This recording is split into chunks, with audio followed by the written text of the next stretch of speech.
Hello, everybody. Good evening to you all. I hope you're having a good time this Sunday evening, just relaxing. We've come back again tonight um, with our show. And tonight we have Dave Warren on from Canada. And then we also have Paul uh, Skill from Oregon, the United States.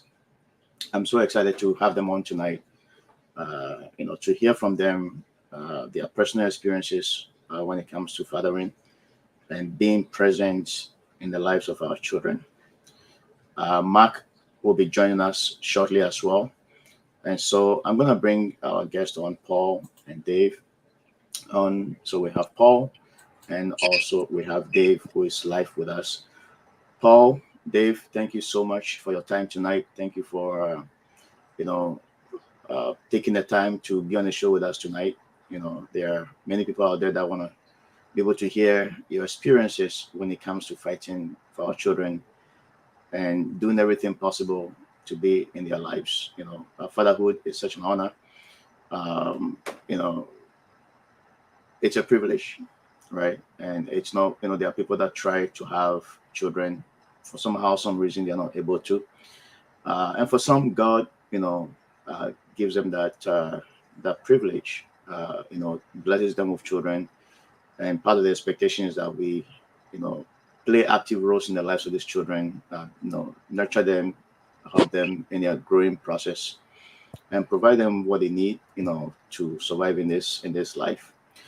Um, and so, when I hear from you, when I hear, some of your experiences, what you've done so far when it comes to fighting to be in the lives of your children. For the previous week, we've covered absent fathers. We've covered, growing up without, fatherhood. And today we're going to talk about, some of the struggles that we go through to be in the lives of these children, these beautiful children that we bring into this world. Paul, I'm going to start with you tonight. How did you get involved into this parental alienation? Being able to fight so hard to be present in the lives of your children. Um, well, it's a very you go back to when the divorce first happened. Mm, And, you know, just the legal system set up to where the mother can just take the kids, and you end up understanding that it's gamed against you from the very beginning. And then you end up in you could go through the minutia at all, and I'm not going to waste time with people with that. But I'm going to tell you that um, you understand that part of the process of parental alienation and these things that happen to you, that for me looking back at it now, you have to go into this thing understanding it's a long game. There's a bunch of short battles and you can get very emotionally charged in those things, but if you, as a man, as a father, if you lose your self-control, you lose being stoic, you lose your position, to be able to fight for your kids. And I would say in the beginning, once these things started happening, I just maintained my self control, as terrible as it was. And you have to go through that process and begin that part of it. But for me, the battle started back in 2013. mhm. She just decided to leave and took the kids from Colorado to Oregon. And that's child snatching there. But in order to enforce that, you got to spend thousands of dollars with attorneys. And then I felt the Lord tell me to, you know, leave everything and start over in Oregon, and I did. And it's a very tough process, but I built a business, and now 8 years later, I'm doing well. But and then through the process, but the real battle started in the courts in 2016, August 2016. She met someone new, and I had said this had happened, and she went from being we were co-parenting, joint custody. I took care of all the medical, the dental, everything. And, if the kids needed extra time, she brought them to me. And then in 2016, that did a full 180. And her intent was to roll into the sunset with this new man she found. And, basically, I wasn't a part of that plan. And from then on, it's been a full court press to remove me from their lives. Wow. So, what were you before you moved to Oregon? You moved, I guess, because of your children, right? Yep, we were in Colorado Springs, and she decided to leave the marriage on April 1st, 2013. No joke. That was the end. I was left homeless, carless, childless, and penniless instantly on April 1st, 2013. Mm. Mm. And she went to Dave, Oregon. She left oh, and she went went to to Oregon. Oregon. Okay. Okay. Wow. Wow. So you literally abandoned everything just for the sake of your children. Yes. That's very honorable. It's a very honorable thing to do. Wow. Dave, what about you? Hi. Hi. Okay, so I was married to my ex-wife in 1996. Um, and it was a rocky marriage, and we were separated 3 times over over a 10-year period. Mhm. The final time was it was September of 2006, and I have 3 daughters. They're now 23, 21, and 17. Mhm. At the time, um, late at night, um, my ex-wife said to me, "I'm leaving with 2 of the younger children, and you're on your own with the oldest one." She wasn't getting along with the oldest one, and I was working a lot of shift work and weekends, and it was hard for me to find the time to go and take her to school and bring her back. And um, I didn't have anything else to help me with my oldest daughter, Ashley. Um, it was in a spur of a moment, and I made the decision that she would temporarily live with my parents, who live an hour and a half north of me, until I can figure things out. Because she sort of left me high and dry. And when she left, she didn't tell me where she was going. And I later found out that she was in a women's shelter. Um, at the time, I was in Burlington, and the women's shelter was in Milton, which is near Toronto. Um, they told her that she was not allowed to tell anybody where she was with the kids. So here's the end of September, and I don't hear from her until probably mid-November. Where she is or where the kids are and how they're doing, I know nothing about where they went to. Um, Out of frustration and not knowing where they are, I contacted my local police department and I filed a missing persons report, and they eventually tracked her down where she was in the women's shelter. And then shortly after staying at this one women's shelter, she took the 2 younger children and relocated 6 hours away in Ottawa. So that was quite a distance from me where I am. And then she filed legal paperwork against me, and it took about going through different legal process to try and work things out. And I tried resolving things without you know mutual agreement kind of thing, and instead she used my written proposal against me. And anyway, so the court, um, when it went to court, they just basically sided with her on everything, and there was nothing I could have done legally to change things. Um, so I basically had to give it up to God, and I joined a men's group here where I was in Burlington, and we had been praying for 3 years that things would change, and it was 3 years later in May of 2009 that I guess she was under pressure from Children's Aid Society, and she was having a rough time doing everything by herself, 6 hours away, and she had nobody else to help her. So she came to a conclusion that it was too much for her to look after the kids by herself. So she said that I could take custody of the children.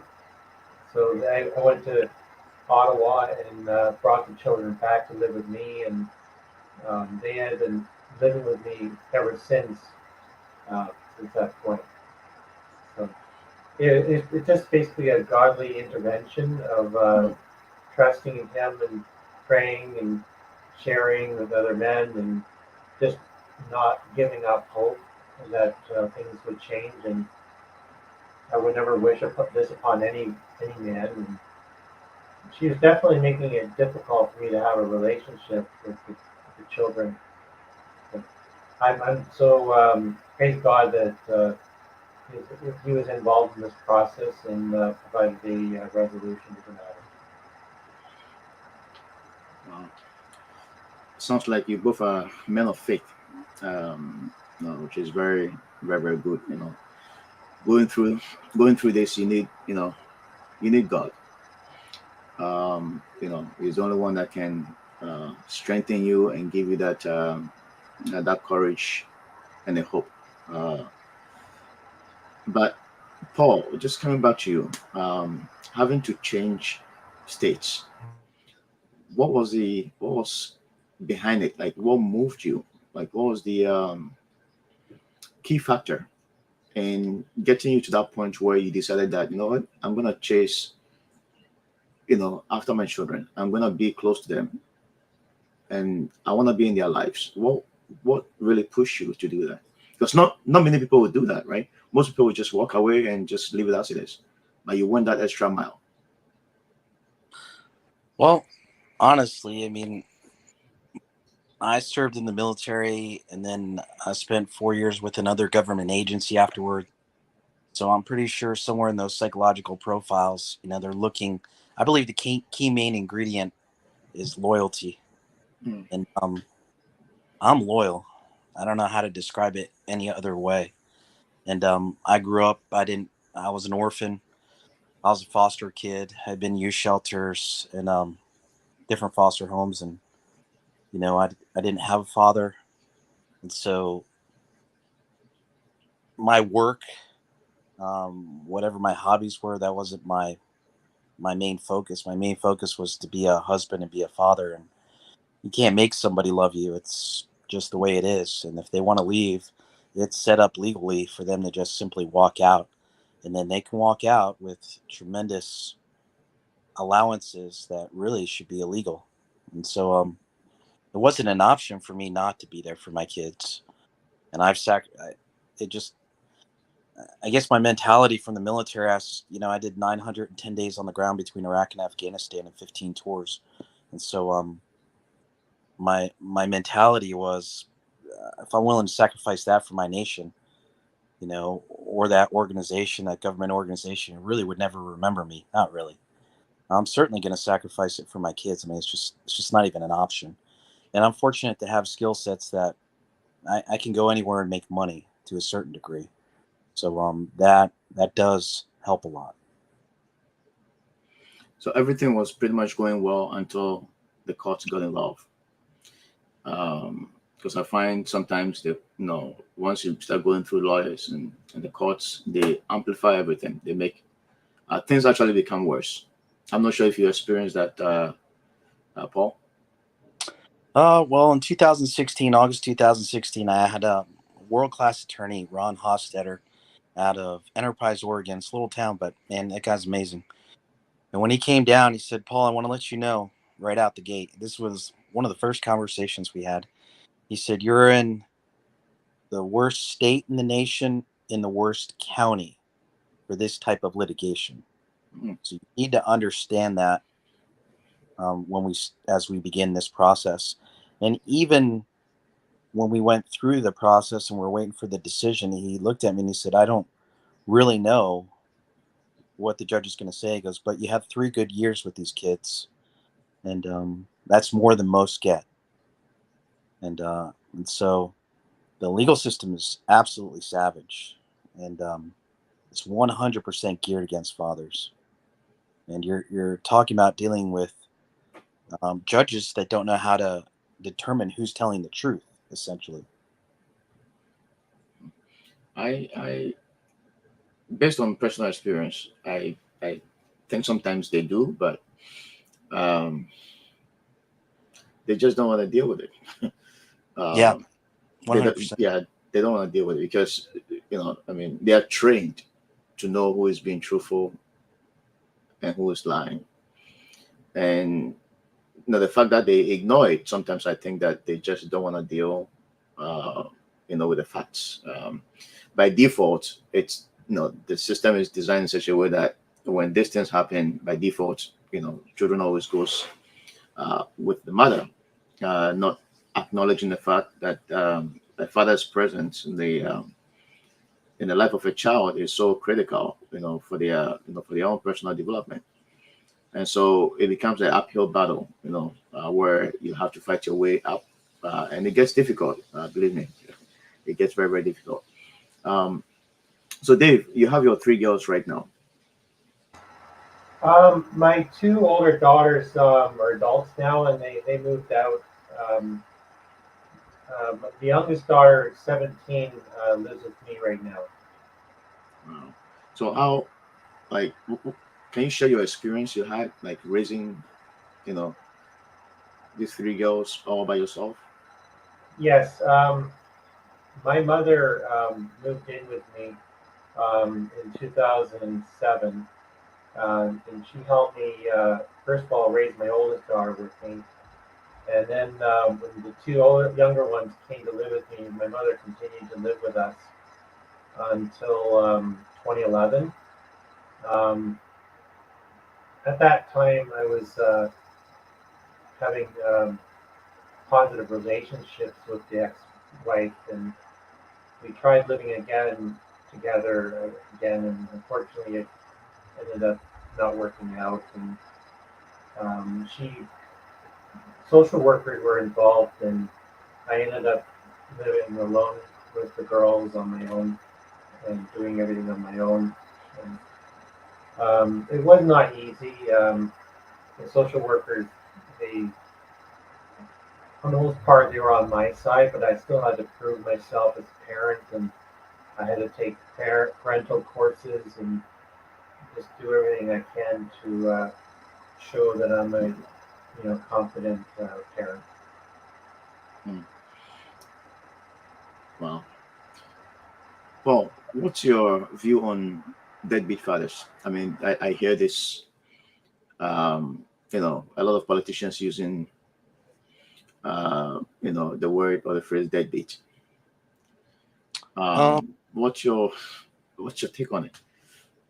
well, I think I heard a friend explain the homeless crisis very well. He said there are homeless people and then there are vagrants. Now, uh, what he defined the difference was the homeless people, there was a series of circumstances that really were incredible that put them in that situation. And then the vagrants were there purposely, destroying things, leeching off the system and ruining public parks and a number of things. And I think we can't just classify deadbeat fathers in that category. Now, I've never been that person, but I think I understand it to a certain degree. Fathers now that have, I've seen fathers now that have ended up homeless because of child support, and they can't be a father, and they fly under the radar with any job they can get, and they're just trying to live and survive. Mhm. And then there's fathers who just simply abandon their kids. It's not financial, it's not even emotional. They just don't care anymore. So those fathers I consider deadbeat fathers. They're they have choice, they have option to be involved in their kids' lives, and it's they choose not to. Dave, what's your take on it? On which part? Sorry. Oh, the whole, you know, thing about deadbeat fathers. I hear that a lot. I hear politicians using that a lot, and I just wanted to know your perspective on it. Um, Yeah, there are a lot of that kind of thing here in Canada as well. Um, myself personally, my ex-wife never worked or financially contributed to the home, and my income is limited, so money's always been tight for us. So I do the best that I can, and Mhm. I get the support I can get, and utilize all the social service options that are available at my disposal. I just my feelings are I just do the best I can do the best I can to provide for my family. Mm. Mm. The like Paul was sharing earlier on. Sometimes I think they are, to be fair. I think there are many fathers that would want to be, genuinely want to be in the lives of their children. Um, but often at times when they look at the process, especially when this ends up in the court, when they look at the complications that are involved, and how much money they have to spend, how much fight they have to put up, you know, some people don't have the patience, they don't have the courage to stand, especially, there's this acceptance in our society that anytime these cases go through the system, you know, 95% of the time, the fathers will lose, right? So it gets to the point, why waste your time? But it's also a bad way of looking at it because every father has to be a father and be present in the life of their children. It's our responsibility to do that. The children grow up always desiring to have their fathers around. They grow up even without the fathers, biological fathers in their lives. When they grow up, they still go out there searching for their fathers, which means that there's a bond, right? There's a bond that can never be broken. And so many people just walk away, because they just don't want to deal with the stress. Um, and so looking at what you did, Paul, we had a mother here a couple of weeks ago who had to just abandon her job that she had in Europe and move back to Canada just because she wanted the father of the child to be there Mm, for his son, mm, right? She abandoned her job. She just had to abandon her job and then move back to Canada because she saw the essence of fatherhood in the life of the child. She believed that the father's ability to be there for the child was so necessary, was so important for the child's own future. And so she had to take the high road, and just give up everything just for the child and just for the father to be there for the child. Unfortunately, like the experience you had, Paul and Dave, it's different, right? You have to just fight to make sure that you are there, right? And I admire you both, for what you did. I mean, there's nothing like being present in your children's life. I mean, it's the best thing that anyone can do. And when I make contact with people that are going through, uh, situations like this, I always tell them, look for where the children are, make sure you are there for them, be in their lives, because the children will grow up looking for you. And if you're not there and something goes wrong with them, they'll grow up blaming you for the rest of their lives that you were never there, mm. right? That you were never there. So the best thing that we can all do is to put up the fight. I mean, I did the same thing, just to make sure that I'm there, right? It's our right, God-given right, and we cannot let go of it. Um, Now, Paul, how what's your access schedule right now? Like, do you have them full time, or you're just sharing? Is it equal shared parenting um, that you have in place for your children? Well, for me, in 2014.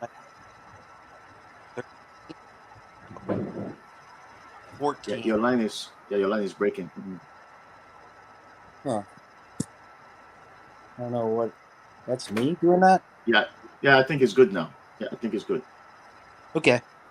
Um, they're 50-50, so I get the children half the time. My 16-year-old now is officially estranged from me, so he doesn't come. I mean, my 16-year-old, he's going to be 17 in October, and he doesn't come to visit me anymore. And then his the mom's withholding my 9-year-old, but my 11 and 13-year-old come and see me every other week. So I'm in the courts fighting back to get the time that I won, and multiple times, but now she just decided to do something completely different. So hold on. It's 50-50 right now, but you're Yep. not getting them. Wow. Wow. Yep. So I'm in a full custody That's battle right now for the third time. wow. How long did the first two last? Excuse me? How long did the first two custody battles last in the court? The first custody battle is real simple, but the Mhm. second custody, it was 2013, and then 2016 started it, and then we ended up in court this was in court over 2 years, and then finally in January of 2018, it was a 4-day custody battle, and she won custody by a small margin. And up until that point, we had joint custody. So now, we're in 2022, we're in another custody battle, and it gets better. She moved to Montana in August 2020, and despite the court not allowing her to take the children to Montana, they still allowed her to keep sole legal custody of the kids. In Montana, No, even though you're in Oregon. So in she Oregon. still Okay. maintains sole legal custody in Oregon, but lives in Montana. And I still have But to she's not fight for even my time. but she's not even supposed to move when you guys have a joint custody in place, right? Shared parenting. Yeah. Basically, you're both confined to the same state. And Yes. so just for your access not to be interrupted, she has to be there for you to be able to have access to your children. Yep. So she lost that battle, and she still moved to Montana in August 2020. But the judge and his weirdness here, back to what I was saying about this is the worst state in the nation and the worst county. He denied her motion for relocation, but still allowed her to maintain sole legal custody. He threw out both joint custody modifications. When I told my new attorney this that I have, he just looked at me and said, "He did what? Are you kidding me?" And I was like, "No, man. Welcome to my circus, buddy." Wow. Wow. Oh. Yep. So they like do you have to put up a lot of fight to I know your ex-wife moved to Ottawa, with the children. How long was she there for? What did you have to go through to be able to, for her to eventually, you know, come to that point where, she said, I can't do this anymore. Come and get your children. Yeah, so she was there from November 2006 till May of 2009. Um, Mhm. we had scheduled visits. I'd go there once a month to visit the children. Usually on a weekend, I would visit. Um, there was a couple of times where my oldest daughter came with me on those trips, and she didn't want to come back home with me. And the police were involved. And the first time, um, they wouldn't help me, and they told me they would charge me with trespassing if I didn't leave. So I had to leave my oldest daughter there in Ottawa and go back to Burlington, um, only to get a call 2 weeks later to come back and get her. And then it happened again. Must go 2 months later. Um, Again, my oldest came with me, and she was resisting coming back with me again to Burlington. And that time, um, we had a legal agreement The oldest would live with me full time, and the two younger ones would live with her full time, and I would have access to custody and vice versa. Um, so the second time this happened, the police were on my side because it's a legal agreement, and they basically intervened and encouraged my oldest daughter to come back with me to Burlington, where I was living. Um, and then we've been in touch with social workers over the number of years of different challenges between my ex-wife and I, and we were also going through counseling, trying to resolve our differences, and in Ottawa, the ex-wife is also being monitored by the social services there in Ottawa, and I knew it was difficult for her to. I don't know all the details, but I know she had a very difficult time managing uh, renting a townhouse by herself. And my ex-wife doesn't drive and doesn't work, so she was totally dependent on social assistance and whatever. And my income was limited to how much I could contribute to them as well. So it came to a point where she couldn't manage it anymore, and basically asked me to come and get them and bring the two younger ones back to Burlington with me to live with me full time. And um, which we had a written agreement after the fact, and we would visit her, or she'd come down to Burlington and visit the girls, and then the final time that she lived with us back in 2012, it was quite a rocky relationship, having her there too. And unfortunately, social services were involved, and um, they basically made an ultimatum that either she leaves our matrimonial home, or they take the children. So my ex-wife agreed to move out, and they were with me full time.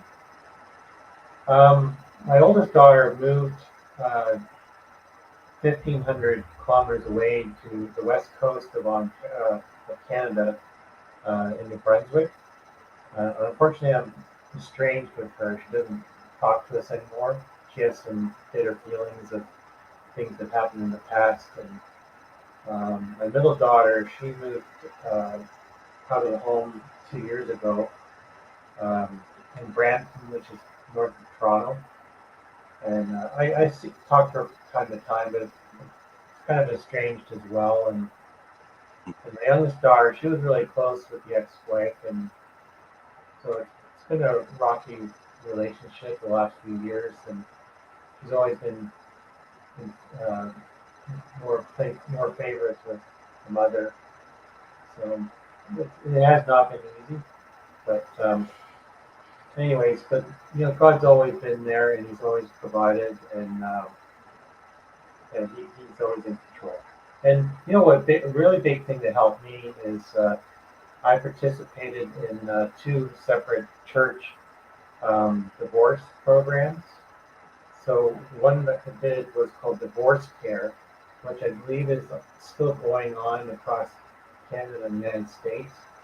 So being able to network with other single men and single uh, women who have children, and that was a big help. And going through different video series and talking with other people going through the same scenarios really helped a lot to relate to other people and share struggles and so on. But we see that same scenario here in Canada, where the courts tend to favor the spouse, the wife, I mean. But I always knew God was in control, and God would find a resolution to all this. And so that's So, Dave, yeah. sorry, go ahead. Mhm. So that's sort of the outcome came, and I came across your group, Fatherhood Movement, um, through a posting through a local Ontario Facebook group. So I decided to join your Fatherhood Movement Facebook group, and I just felt led that I should share my testimony how God helped me in my situation with my children and having a long distance relationship with the two younger children, and how that was a very difficult time. And my youngest daughter felt that she didn't even know me, and she was very Mm. young at the time. So I definitely felt that distance really, damaged the relationship. But I'm also thankful that the Lord intervened and brought the children back to Burlington and be with me full time.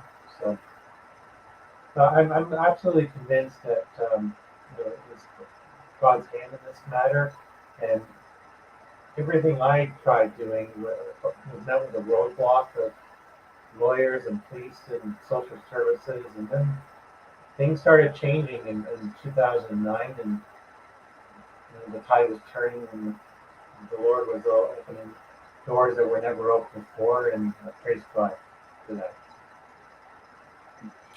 So, Dave, with your daughter's resistance to spend time with you think she was under some sort of influence? I'm sorry, I didn't hear you. No, with your daughter, your oldest daughter refusing to spend time with you, do you think she was under some sort of influence from the mom?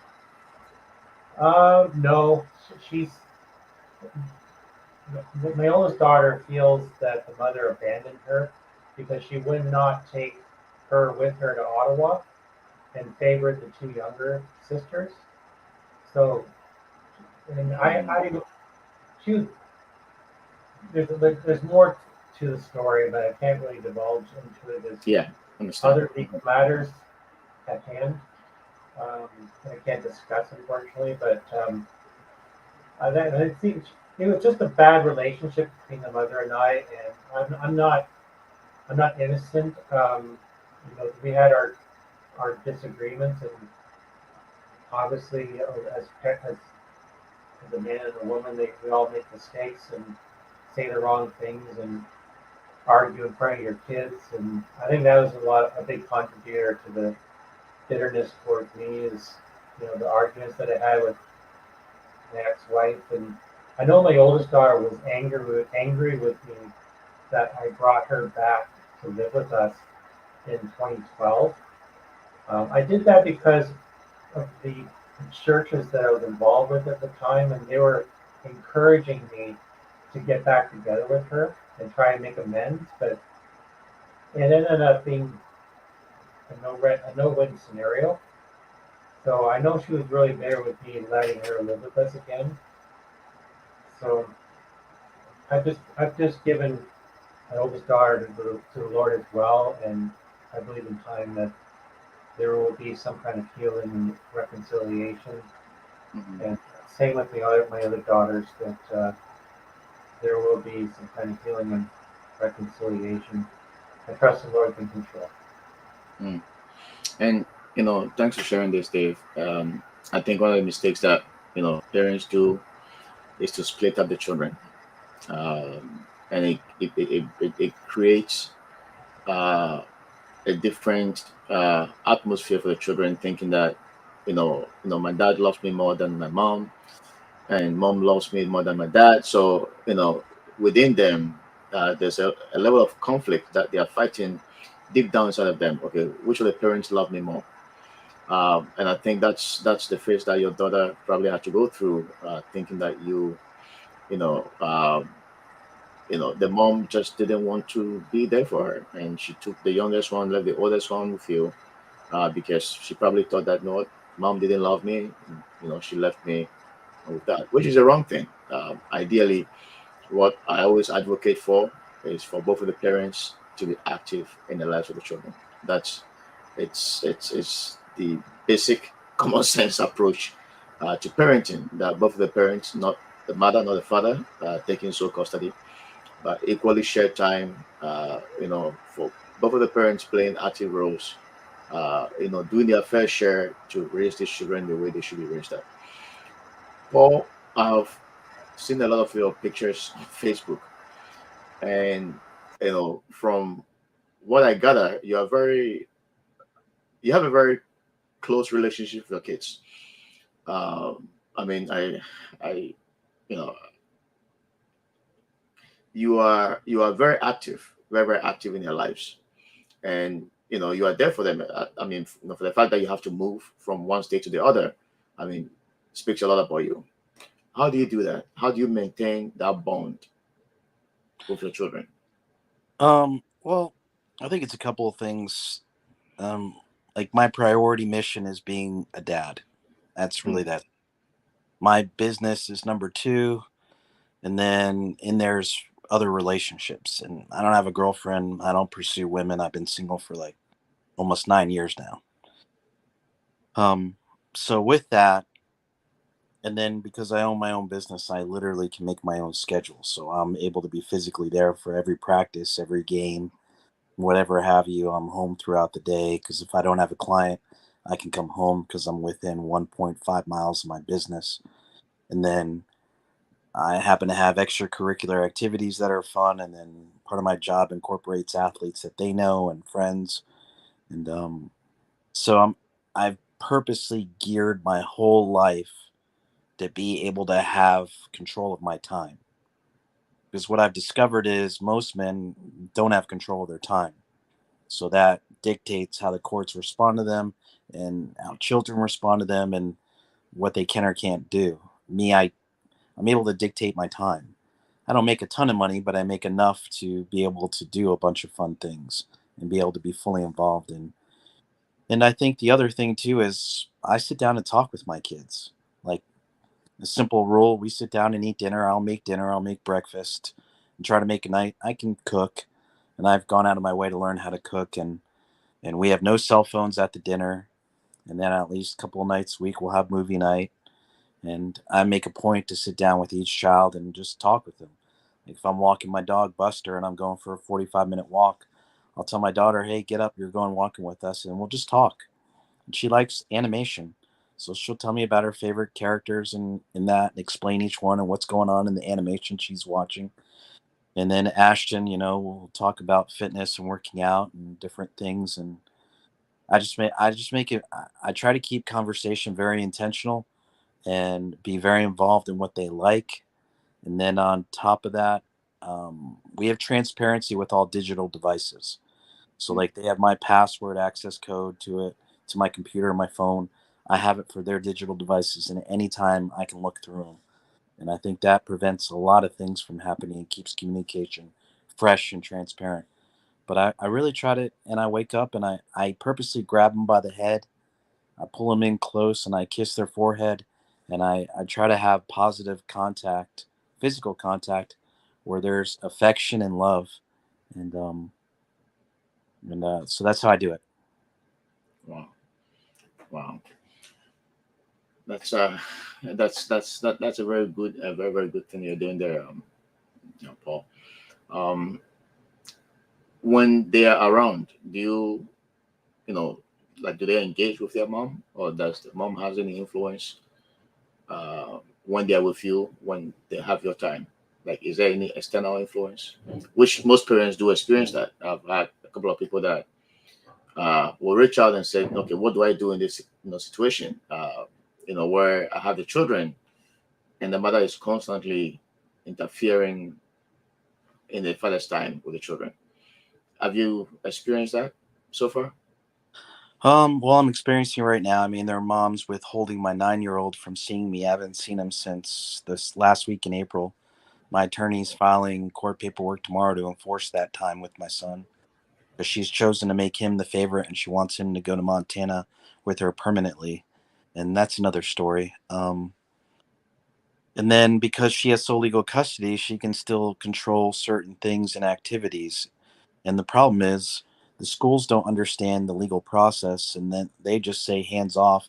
She has sole legal custody. She can make this decision. I'm like, no, that's not how it works. and then I have to I have to get an attorney to write a letter to the school to tell them this is the only authority she has. And then on top of that, her father, who's really the king in all of this, because he enables a lot of it, um, they're under the illusion, some people, that he has some kind of authority in the custody agreement, and he doesn't have any authority. Like, all he is a witness at best. Mm. And so I've got to now tell my attorney to tell these people that he has no authority at all. And so these things happen. But back to what I said originally, I can't emphasize this enough to fathers. You have to maintain self-control. In all of these scenarios, people are looking for you to lose your control for about 5 to 30 seconds of you losing your mind. And if they can get that on video, audio, or have multiple witnesses that are credible, you're going to put yourself in the hurt locker very quickly. And then I do want to say one thing. If I could go back and change how I behaved since the divorce, I would 100%, in every effort I could make, in no way display anger or frustration to my children over the scenario that we find ourselves in. I found that I got very angry and I was very militant with my kids, and it was a product of just being angry at the situation I was in. And they were victims just like me. In fact, they are the victims. And now I've switched to where I do my best to maintain total self-control. I say very little bit about their mom, and I do my best to just simply love them, because that's really what kids want. They want to be loved. They want to be independent humans that are celebrated and loved. And so now my sole mission is just to celebrate them and love them no matter how difficult that circumstance gets. And it's difficult right now. But when they arrive and spend time with me, they should know they're loved.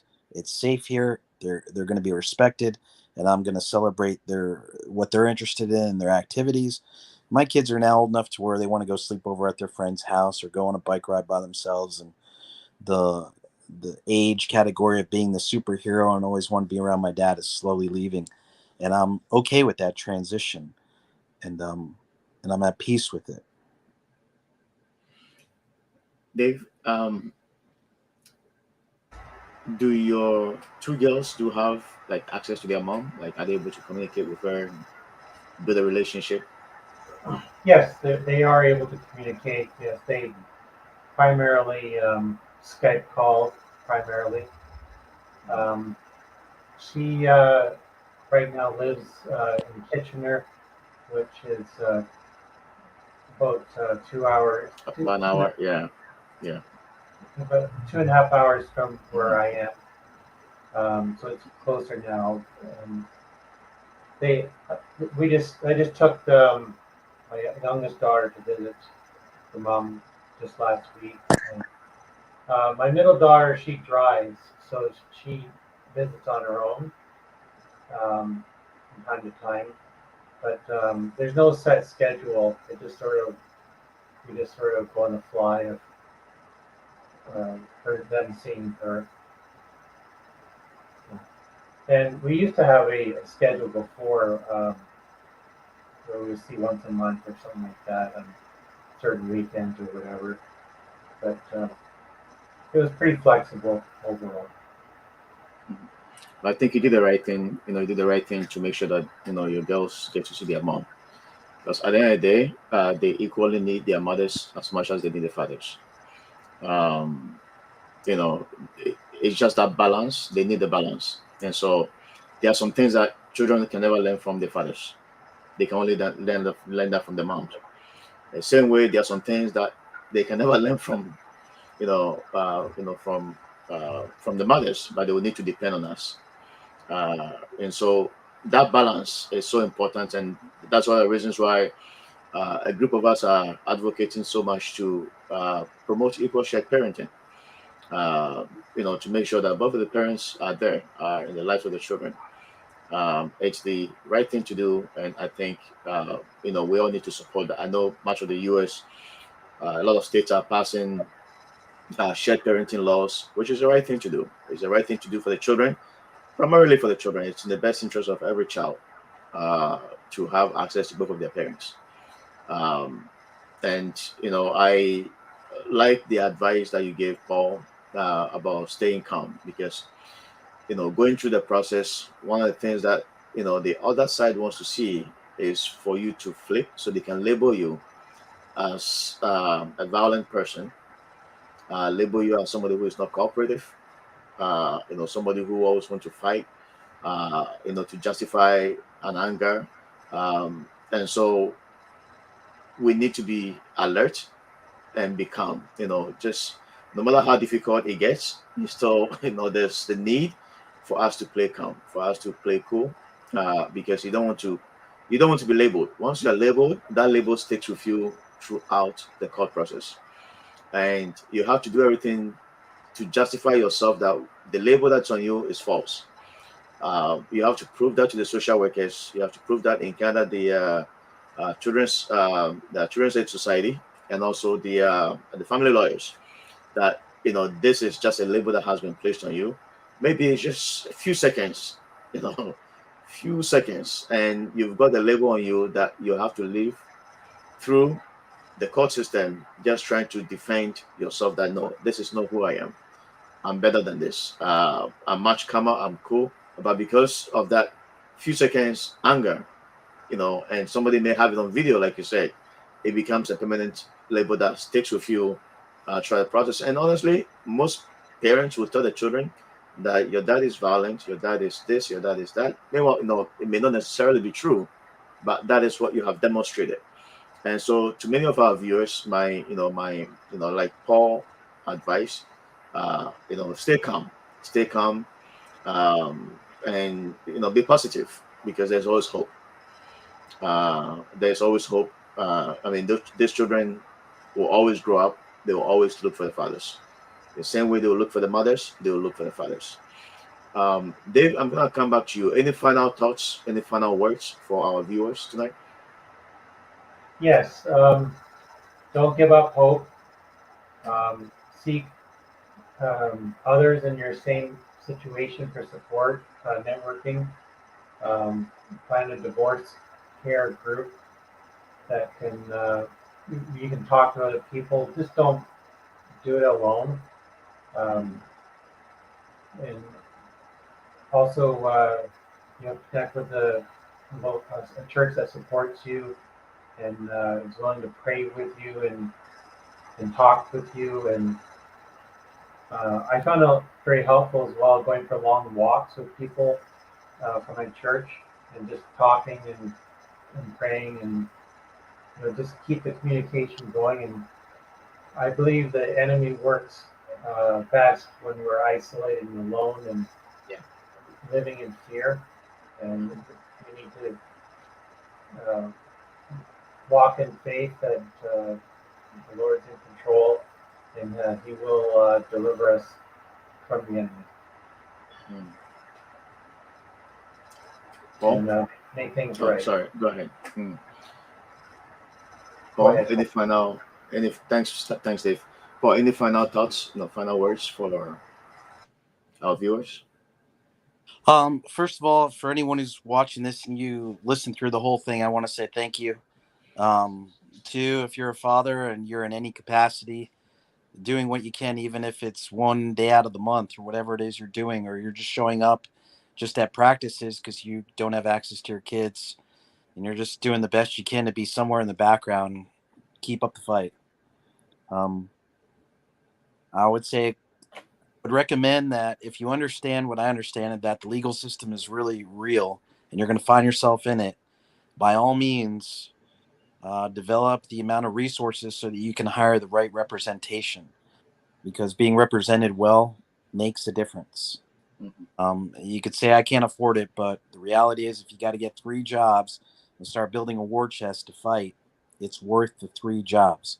Don't go into that monster sitting there by yourself thinking you're going to change the system that's already been geared against you.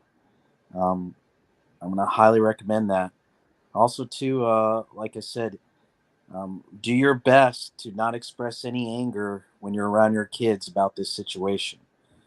As much as you would like to, or think you're informing them, just like kids be kids. Let them experience a measure of peace in your home and peace from you as their father. You could be right, justified 10 different ways, but is it really helping your kids? Probably not. And it's not helping you. And then I would say if you need to get that aggression out, find a great hobby. For me, whitewater rafting is very aggressive, but it's very fun. And I'm very fortunate now to be fully sponsored, but find something. And as I had an old pastor say, if you need to go out into the woods and beat the trees with a baseball bat, do it. Take your aggression out in some way, or frustration in a way where you can get those toxins and those poisons out of you so that you don't do it in front of your kids. 'Cause, that's definitely, I think that's a huge issue in the struggle with our kids. And then positive affection to your kids, touch them in a sense. I read some therapy, some book. I was reading an article where if you could take someone by the cheeks and then reach down and kiss their forehead, what happens psychologically is huge. So if you have young children, even teenagers, and you can work a way where you can be affectionate in that positive way, by all means, please do it. It matters. And telling them that you love them. So and read up. Read up. You're gonna need that information for the battles ahead. And just because you win one battle or one war, don't let your guard down because the next one's around the corner. Because like our brother Dave's been saying, it's a spiritual battle. The weapons of our warfare and these fights, a lot of them are in a realm that we can't understand. Mhm. But to fight them righteously at this level, we need to understand some other things. But I appreciate the opportunity to be here. I wish everyone a healthy relationship with your children. And if you don't have one now, um, by all means, I hope you restore it and God restores that. Mhm. And thank you. Yeah, thank you, Paul and Dave. I mean, there's so much wisdom in tonight's show. There's so much wisdom, and the fact that you both are men of faith, like me, going through that process, my hope was in God. He was the only one I focused on. Um, I made sure that I maintained that intimate relationship with my kids. Anytime I have them, same thing you do, Paul. I hug them, give them a lot of hugs, a lot of kisses on the forehead. I scratch their backs before they go to bed. And sometimes scratching their back, they just fall asleep. They wake up, come look for me. Can you come scratch my back? 2 o'clock in the morning.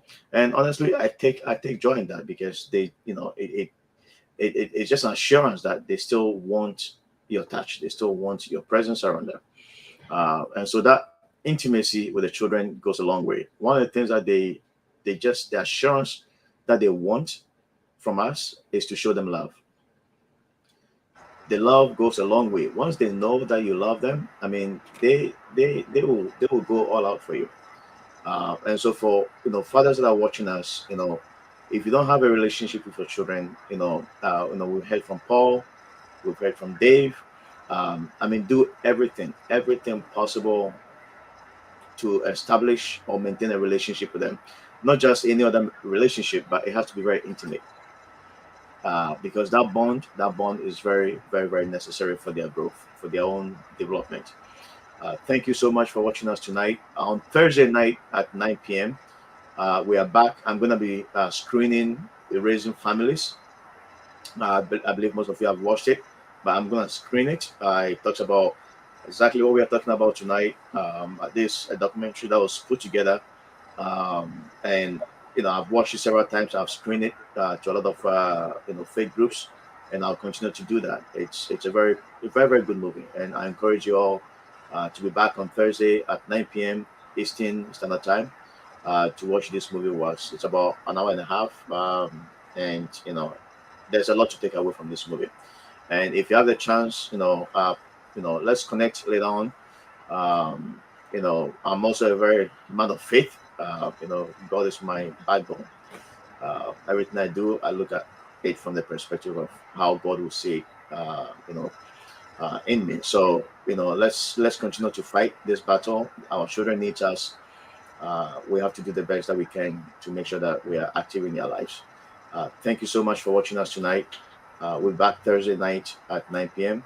Paul and Dave, if you can stay back, don't log out yet. If you can stay back, I'm just going to play the outro and I will be with you both shortly. Okay, just one sec. Okay.